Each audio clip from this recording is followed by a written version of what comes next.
शिखतारुदन्तौ अदितिर्जौरदितिरन्तरिक्षमदितिर्माता सविता सवित्रः विश्वे देवा अदितिः पञ्चजनाम् अदितिर्जातमदितिर्जगत्वम्मा द्यौः शान्तिरन्तरिक्षगुं शान्तिः पृथिवी शान्तिरापः शान्तिरोषधयः शान्तिः वनस्पतयः शान्तिर्विश्वे देवाः शान्तिर्ब्रह्म शान्तिः सर्वगुं शान्तिः शान्तिरेव शान्तिः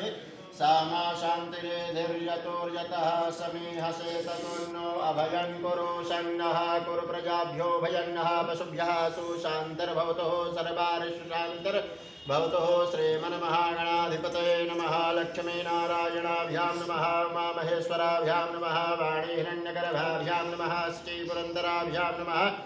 माता पितृचरणकमलेभ्यो नमः इष्टदेवताभ्यो नमः कुलदेवताभ्यो नमः ग्रामदेवताभ्यो नमः स्थानदेवताभ्यो नमः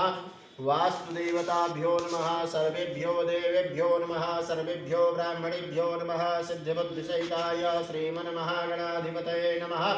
निर्विघ्नमस्तु मंगलमूर्तये नमः सुमुखैश्चैकदन्तश्च कपिलो वैकर्णकः लम्बोदरस्य विकटो विघ्ननाशो विनायकः धूम्रकेतुर्गणाध्यक्षः